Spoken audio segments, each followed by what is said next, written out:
With the end of the 2023 season in Formula One, we are eagerly waiting for March and the start of the next one, which we hope will deliver a lot more excitement than this one, preferably in the fight for the top spot, rather than only P2 and P3, which came to the final day. Many new changes are apparently coming up, with teams changing sponsors and names, some iconic names going into history, but one and the biggest of them all has been asked for quite a while, and it seems that it will finally happen. The 2023 F1 season has concluded, with Max Verstappen securing his third World Championship and Red Bull clinching its sixth world title. Reflecting on the season, it can be argued that it was not a classic, as Red Bull demonstrated superiority from the first race and Verstappen comfortably secured the title well before even the last few races of the season, on the road to a record-breaking streak. Examining the statistics accumulated throughout the year, it becomes evident that this marks the most exceptional single season by any driver in the history of the sport.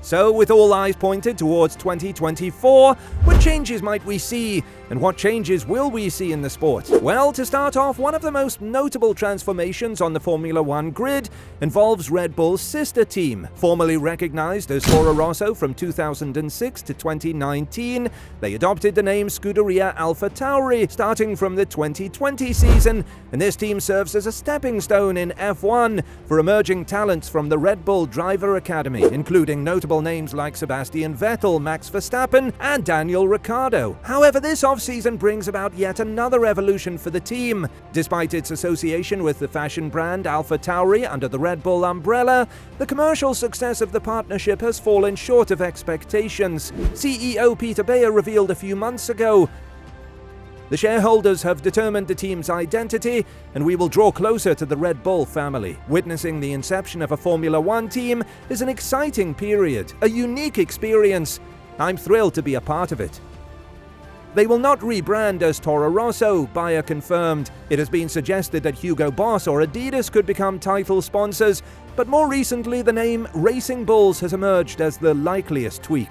Red Bull GmbH trademarked Racing Bulls with the European Union, and the name would fit with Bayer's suggestions that the new title would be closer to the Red Bull brand. There is a reason why AlphaTauri would rebrand to Racing Bulls, and it revolves around the justification of Red Bull's investment in their sister team, depending on the team's ability to deliver tangible results. The notion is that without substantial achievements, individuals overseeing the F1 program, including previous decision-makers like Dietrich Mateschitz, might consider selling the team. The anticipated objectives for this new phase involve a significant improvement in the upcoming season. This improvement encompasses not only enhanced performance, but also the accumulation of more points, positioning the team as the leading force among the lower-tier competitors in Formula One. The ultimate goal for Racing Bulls is to contend for podium finishes in 2024, although the likelihood of such an outcome is minimal, with teams like Ferrari, Mercedes, and I would even mention McLaren. Realistically,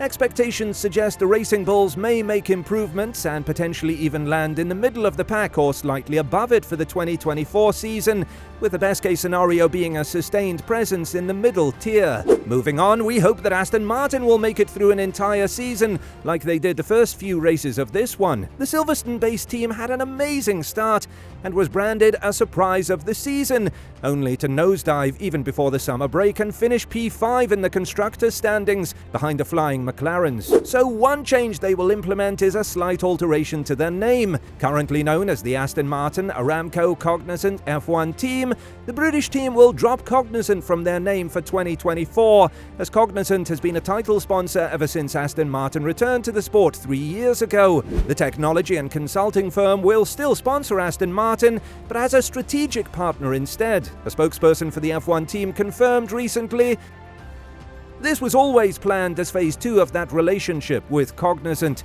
After achieving global brand awareness, they are deepening their partnership with us. They are applying their digital transformation to our business, both on and off the racetrack, and we are now building a deeper, broader relationship with them.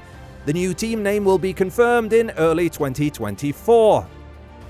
The buzz at the start of the season around Aston Martin was enormous after coming out of the blocks flying and looking like they might have the capability to take on the Red Bulls if they could sort out their in-season development. In truth, it was Fernando Alonso who was the shining light, the 40-something relishing the car at his disposal, while teammate Lance Stroll struggled to get to grips with the machinery. But as the season dragged on, they couldn't quite back up that early season promise, although Alonso got himself back on the podium again in Brazil, 3 races from the season's end. We will see what the future holds for the Green Arrows and if there will be any driver changes. The Alfa Romeo F1 team stake is another team set to undergo a comprehensive name change. Alfa Romeo has enjoyed a 6-year collaboration with Sauber Motorsport, marked by a commemorative livery in Abu Dhabi. However, starting in 2026, the team will compete under the Audi banner. In the interim, for the next 2 seasons leading up to this change, Sauber is anticipated to operate independently.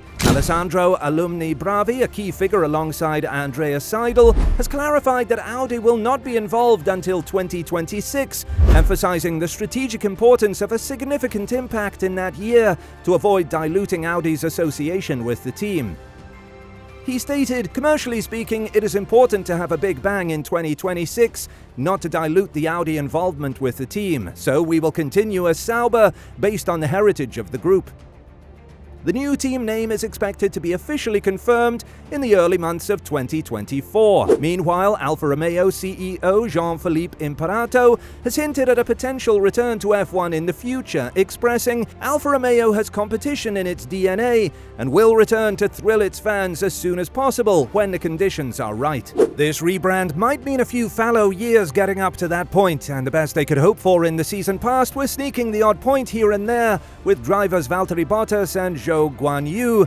But what is important is that there is stability next season, with both having deals to stay put next season. However, the biggest change for the next season that could, and in my opinion should happen, is the sprint format change. Indications of change for 2024 have been happening as a scheduling shuffle looks to be on the cards to ease the restrictive parc ferme regulations that effectively lock the cars into a setup once Friday qualifying starts. In short, the idea is to move sprint qualifying to Friday and the sprint race to Saturday morning, creating a window between it and Saturday afternoon qualifying to make any final changes. While no finalized changes have been agreed upon and discussions are still in the early stages, the FIA has announced that during a meeting at the Abu Dhabi Grand Prix, the F1 Commission expressed overall support for updating the sprint format for the 2024 season, as the aim is to further streamline the weekend by separating sprint activities from those dedicated to the Grand Prix. Potential changes under consideration involve adjusting the schedule of sprint weekends to enhance the overall flow of the event. One proposal is to move the sprint shootout, traditionally held on Saturdays, to Friday,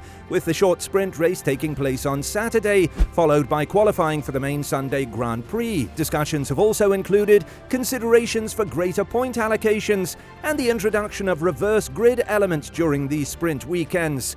Further discussions on these proposed changes are scheduled for January. Parc ferme regulations could also be changed, with the current format meaning teams are unable to make significant changes to their cars after a single hour-long practice session on a Friday. The Sporting Advisory Committee will work through specific details, particularly regarding timing and parc ferme regulations, for a final proposal to be presented to the F1 Commission for the first meeting of 2024, read an FIA statement. This, I think, is great news, because if sprint races are still in the experimental phase, then there's surely some space for massive changes, so why not try out something completely different? Formula E has shown that experimentation can offer a genuinely fascinating solution that hasn't been done before, and their changes have made qualifying as interesting as the race. This isn't a call for F1 to simply lift a format from its electric-powered counterpart, but rather to channel a similar level of creativity. If F1 is inclined towards more track time, not less, selling out a Friday is a lucrative revenue stream, and the importance of holding a session on that day with some degree of jeopardy and meaning is certainly important. If the sprint experiment is to continue, then F1 needs to go big or go home. So what do you think about this? Many changes are coming to F1, so are we up for an interesting season ahead? Let us know your thoughts in the comments below, and we will see you in the next video.